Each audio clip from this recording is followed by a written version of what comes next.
This is the Be Helpful Podcast, where conversations with budding entrepreneurs prepare you for the wild journey of building a business or side hustle. I'm Boy I Got a Bio, and this is part 2 of our interview with Sarah Lockwood, the CEO and co-founder of HiveCast, a leading podcast production company. As you guys know, I really enjoyed this conversation. This part of the conversation, we talk a little less about podcasting and we dive into her experience as a serial entrepreneur and how she's focused on developing as a leader, and also the vulnerabilities and challenges that come with entrepreneurship, like being lonely and the isolation and looking for advice and things like that. So I think it's a really eye-opening conversation for those that are aspiring to be entrepreneurs. There are things about this journey that you wouldn't really anticipate, and I think that Sarah does a really good job of illuminating that. And so, again, the special offer, if you hadn't heard on the last episode, you can get 50% off your first month of podcast production services through HiveCast if you use promo code HELPFUL. Their website is hivecast.fm and also in the show notes. Enjoy this part of the conversation, and as always, leave a review and let us know what you learned. So I want to dive a little bit into you and your experience, and you get to talk about yourself. So what has your journey as an entrepreneur taught you about yourself? I think any entrepreneur who is growing has to have an introspective time and a reflection time that's built into some sort of a business cycle. Mm-hmm. So in my business planning, for example, I look at things over 13 weeks at a time, generally kind of a quarter. And I'm making decisions about how my time and energy and resources are going to be used. And I think about what my business needs from capital and people and technology. But I also look at what the business needs from me as the leader. You know, I have to be the leader that my company needs to achieve the goals that we lay out. And so when we're looking back at the quarter before or the year in reflection, I think you want to celebrate the wins and take responsibility for the part that you've played in the wins, and celebrate the others who have had roles in the wins. But as a leader, I think you also have to say, what did I do well and where did I need to improve? Right. Over my many years in different businesses, I think I've become a lot better in key areas of, I guess, factors that I think make entrepreneurs successful. One of those that I can say for sure has been a growth area for me is trusting my team. I think that when I was younger, I thought that I was the person who had the answers, that I was the person who was uniquely qualified to do everything. And I wasn't good at recognizing the strengths of other people, whether they were my peers or my team. And I wanted to do things, and they weren't always the things I was best at. I wanted to do everything. And that was maybe a fault of ego or fear, loss of control. I think as I became a more mature leader, I was better able to recognize my own weaknesses and strengths, and recognize strengths and competencies of my team, and then really be better at empowering others and delegating clearly so that other people could be successful and we could go farther than like my talents and ability would take us. So that's a big growth area for me over years of entrepreneurship. Another area, I guess, that I would say is an area of development for me is balancing emotions and logic. I think that I am guilty of having an immediate emotional reaction. And it's never the reaction that I would have if I just, even if I waited for 3 breaths. Yeah. So there's I don't know who said this, but there's a great graphic that shows kind of a dot and then a space and then an action. And it says, that space is the gift, right? That Yeah. space is where all of your control comes in. And I would say that sometimes that space is really short for me.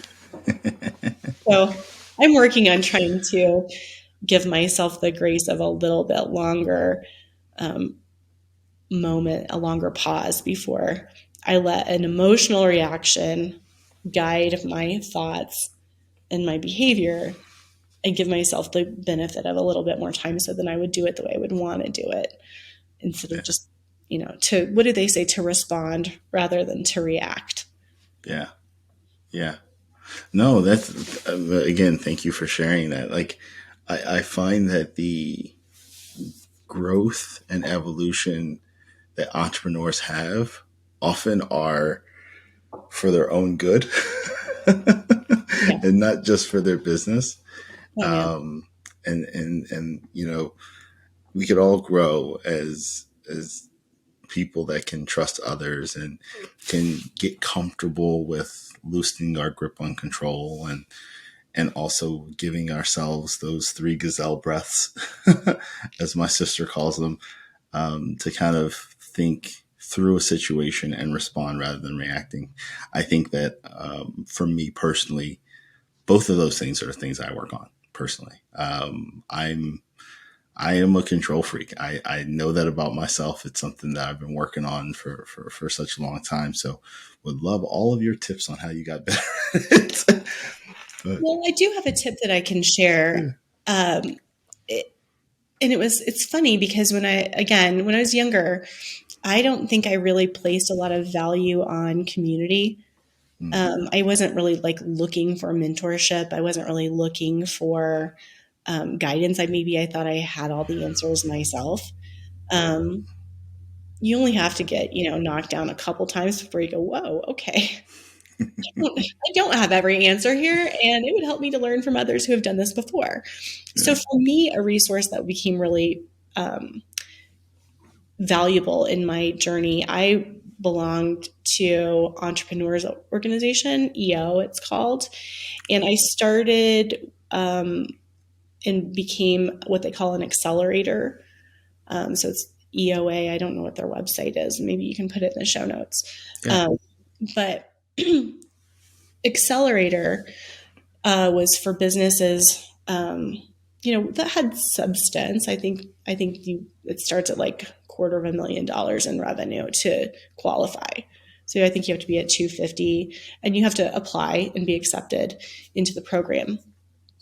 But what they're really good at is taking a business that's at that stage, and the goal is to help you within 3 years get to $1 million in revenue. And you work through structured content. There's, a program, and you have coaches and educators that come in on a regular schedule. And then you have an accountability group that's made up of other entrepreneurs and then sort of like somebody who's already done it. So somebody who's already grown their business to that $1 million mark. And then you guys are working together as a team, and they call it an accountability group because that's truly what it is. It is making commitments and holding each other accountable and being resources really to help one another be successful. And I learned so much through Accelerator that helped me grow and be better in in a lot of really important ways, managing people, managing, finances and profitability, and understanding the mechanics of a business, and being a better planner, better manager, and just really in a lot of important ways. I think I grew significantly through that mentorship and coaching in a program. And then I would say that, anyone, you don't have to be a part of that kind of an organization, but finding someone or a set of someone's who will be your trusted, a trusted team where you're not posing, you're not posturing, you're not going in there saying, oh man, I'm so successful, I am crushing it. I mean, in a room of people where everybody by most measures is incredibly successful, what you feel is like people coming in and saying, this is not working. I have a huge problem. I messed this up. I made a really gross mistake and I don't know what to do about it. I need support in this way. And you actually have that space where you can be really honest and you can ask for help, and people are sharing their experiences because they're in the same boat as you. Yeah. I think entrepreneurs make the mistake often of trying to talk to their spouses. They don't want to hear about it. They also don't know your day. They don't know what you're going through. They're not going to be able to give you the best advice. Yeah. On every problem. I'm not saying you shouldn't talk to your spouse, but I'm saying you should get advice from the right places, right? Yeah. So it's probably not your spouse unless they happen to be a founder of a company and they have walked the walk. It's probably also not your friends. Your friends may not have any sort of connection to the experience that you're having. They may be just unable to support you for a number of reasons. They're just not the right resource. And I think that feeling of isolation as an entrepreneur or a founder, where everybody on the outside thinks you look like you are crushing, and inside you're like, that could not be more wrong. You just don't feel like you've got sort of that place and that resource. And so finding it in a number of different places, I think is really a crucial opportunity for growth and support and just to thrive more. Yeah. No, being entrepreneur can be like really hard, and it's and it's kind of like invisibly hard. Yeah. Nobody wants to hear you go like, oh, woe is me. My business that I founded and run is so hard. No one wants to hear it. And it's fascinating because it can also be embarrassing when your business isn't doing the things that people expect it to do, right? Then it becomes a branding type of conversation of, you want to put out success so you can attract it. And, in this full year, I guess 2 days ago was my 1 year anniversary of quitting my job, my full-time job. And so, thank you. And so I've been looking back, I've been reflecting on this past year and looking at all the things I learned and looking at all the things that I've kind of recognized the world to be compared to what I thought the world was from where I was. And one of the things that has been super fascinating was, one, I miss having coworkers because being an entrepreneur is so lonely.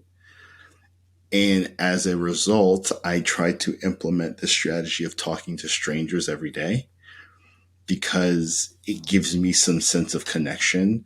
And you often realize and recognize oh, holy crap, like this person is trying to solve the same problem too. I'm not crazy. Oh, this person had this issue 5 years ago. Let's talk to them. And you start forging, as you said, this community of people that can relate and understand. And in many ways, that's what I'm trying to do with this podcast, which is Right. one, I have an excuse to talk to qualified leads. I get Yeah. to talk to entrepreneurs who have been through it. And then I get to share this conversation with other entrepreneurs. And then there's a feedback loop where they reach back out and they want to engage and they want to learn more, and then they can connect with each other. And so it is a fascinating, it's sort of this fascinating problem that I think the entrepreneurial community has, where it's like it's so lonely and you're kind of afraid to be honest and tell people that it's lonely. But we've got to find these ways to connect and build community with each other. So yeah, it's something that I'm hoping that I'm helping solve that problem. Yeah, I think it's really a wonderful thing to kind of share vulnerable experiences as an entrepreneur. It's not always easy, and I would say vulnerability is a key leadership skill. Um, but it's not it. You have to be a little bit of a risk taker, and you have to be willing to admit things that maybe you're afraid might not make you look the way you want to Right. look, which is successful and thriving and winning. Right. But I think it's really important. And I think having a resource like this for people to listen, your podcast, I think is a great place for people who are feeling lonely or feeling isolated or who are at the very beginning of their entrepreneurial journey to hear from others the things that they went through and the things that they learned and how they got through some of the challenges that your listeners may be facing now or maybe have gone through themselves or are worried or coming their way. Yeah.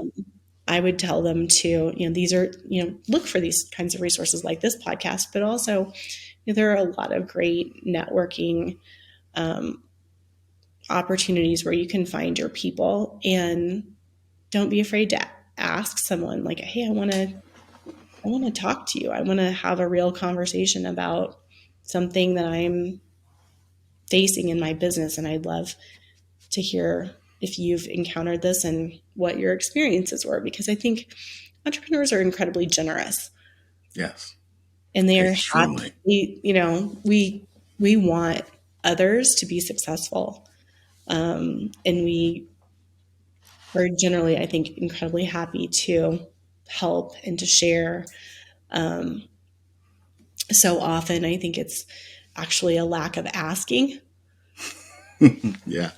Yeah. People are afraid to ask for help. People are afraid to say, hey, I really liked meeting you. I feel like you are a cool person. I'd love to reconnect and just, ask for a relationship or ask for a friendship or ask for guidance or mentorship. Yeah. Make the ask. And I think people are generally incredibly receptive and happy to offer what they can to help you. Yeah. I 100% agree. Okay. So one thing I do want to ask in terms of like your business, let's look at the future. What do the next 5 years look like for HiveCast? Like if you could imagine Tuesday 5 years from now, what would HiveCast look like? What would your day look like? That is such a amazing question and so hard to answer.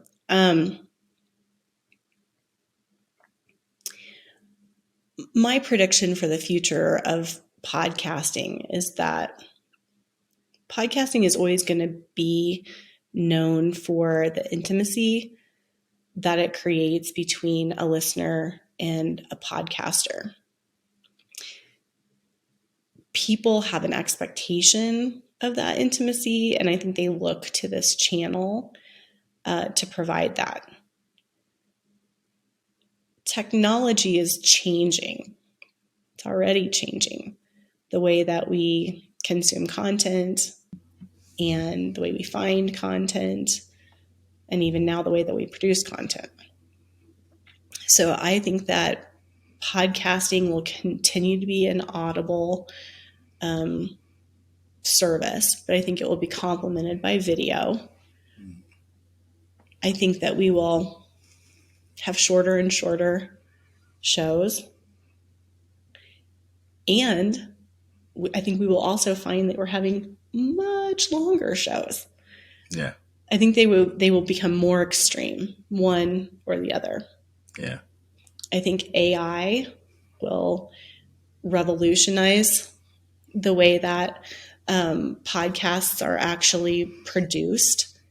I think we will leverage AI at every single stage of the podcasting journey and the podcasting workflow. But humans will always be at the center of it because it's a place of intimate connections and relationships and idea sharing. So I never think that piece will go away. How my day will look in 5 years, who's to say? I mean, maybe we'll be on Mars. I don't know, but what would you want it to look like? Podcasts will continue to be ubiquitous, and I know that they will be resources that more and more people. I mean, right now, 86 million people listen to podcasts weekly in the United States. There are more people who listen to podcasts every week than people who have Netflix accounts. Yeah. This is a medium that is still so young and is still evolving. And there's a place for, I think, every business person and every service provider and every entrepreneur and every expert to have a podcast and to share their unique voice and their unique way of their gift to the world, whatever that is, and the way that they make their money and the way that they have a business. I think there's a place for a podcast to find that audience and to drive business results with their podcast. Whether we're doing that through, some virtual reality mind download, I don't know. But I think that core thread will remain the same. Yeah. Absolutely. Okay. So let's get into, well, actually, before we get there, I try to ask everybody this question because I think it is just a great reflection question. Is there a misconception that you had about entrepreneurship before becoming an entrepreneur? Or, I'll let you pick which one you want to answer. Or is there something you wish you knew before you started? I guess the way I would answer that question is that I wish that I knew before I started any of my businesses. I wish I would have written a letter to myself, that kind of talked about my big whys and, was that from that that young, naive, excited place, talking to myself on those low days, those hard days. I wish I would have done that because I think there's sometimes when it's geez, this is a hard slog, or geez, I'm not sure that this is worth it. Or, I mean, there are times when you're doing this and you think, my whole family and myself would be better off if I just didn't do this. And that might be for a day, that might be for a quarter, it might be for even longer. That might be true. That in that moment, that it might not be the best solution. But if you are making a good decision that's well calculated, that says, I'm going to be in a hard spot for a little while, but it's going to pay off. I wish that when I've been in those moments, I could have had little naive me talking to little, frustrated, disappointed, struggling me to, let me have that remembrance of, when you started. Yeah.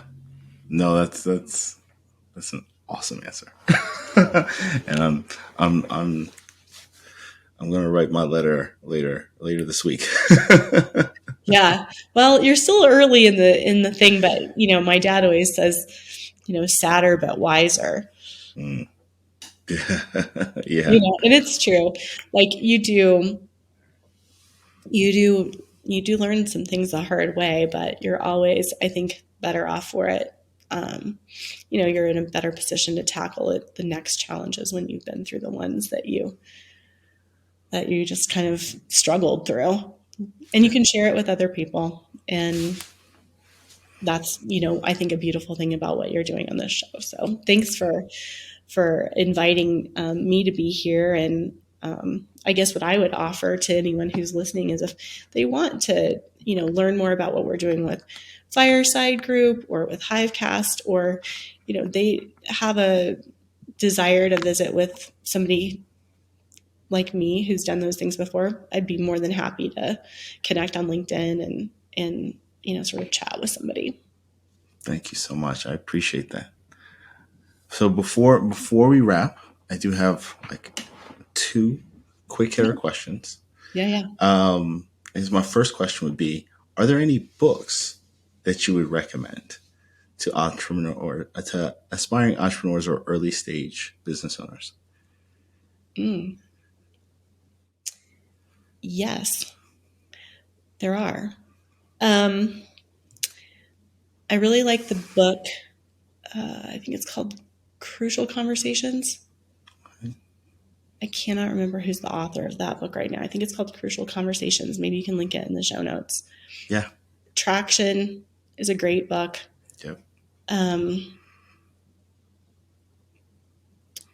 me think if there's anything else that's just like there's so many. I'm trying to not just like list off every business book that everybody talks about. Endless Referrals. Endless Referrals is a great book. It's dated. There are things in it that are, that you'll go have an eye roll about how old it is, but it's got some real wisdom in there in terms of using your relationships to drive referrals and to help others. That's a really good book. Yeah. Endless Referrals, Crucial Conversations, Traction.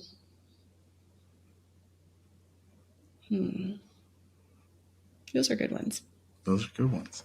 And I'll make sure to include those not only in the show notes, but then also on our website. We do have a library of all the books that people have recommended. So we'll make sure to include them there as well. I'm going to go check that out. Yeah, no, there's some good ones. There's some really good ones. Some of my favorites too that people have mentioned that I've had to go back and reread because it's been so long. Yeah. Okay, my last question. What's a question that you think I should ask the next guest? Ooh. I think an interesting topic is about people's money stories. I think entrepreneurs have really interesting relationships with money. Yeah. And the measuring stick of the game of business is money. That's the scorekeeping system of entrepreneurship. Yeah. And I think that oftentimes people don't think about their relationship with money. And it's interesting how important that is to your mindset as an entrepreneur. Yeah. Okay. I know we're about to wrap, but I want to know your money story, or the short version of it. So I'm going to ask your question back to you.